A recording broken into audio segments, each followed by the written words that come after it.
right, so how many of you would like to earn $100 an hour? Right? Exactly. I think all of us would.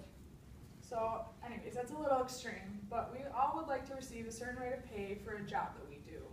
This applies to women in all their fields that they work as well.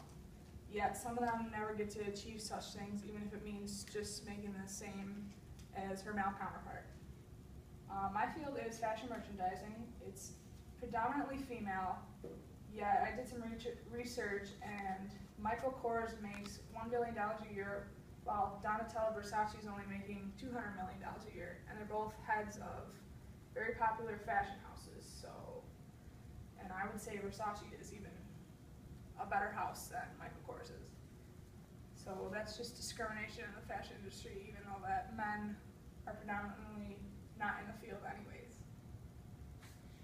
Our first 3 points that we're going to talk about today are equal pay for equal volume of work, participation of women in the job force, and then pitting family versus job, which is very common among women. First off, I'd like to talk about equal volume of work for equal pay. The system is wrong. We already know that. In order to have equal compensation, one needs to know what others are earning, and one needs to know how to negotiate pay with your boss. But unfortunately, those things aren't well known. So we have to look at the quote that I found from Fix the System from a Perspectives magazine. It goes, "If the system were fair, it would be able to withstand scrutiny in the light of day, otherwise known as transparency. But it cannot undergo such an examination without revealing serious flaws. It begs the obvious to say that the system is not fair," which we already know. Job requirements need to be the same in order for two different genders to make the same. So if we have Sally who works at the construction site and Tom who works at the construction site, and he can lift 50 pounds and she can only lift 30, that's not fair. And it also depends on the capability of the worker, as I just said.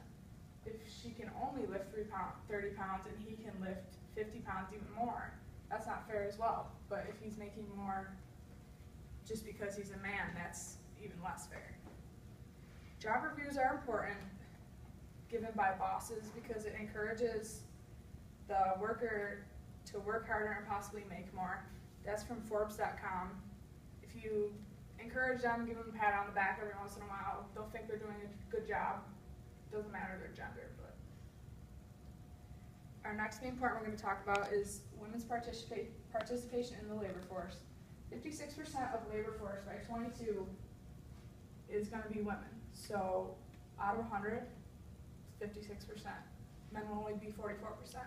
So if we're judging just by the percentage that they're making up in the job force, they would be making more.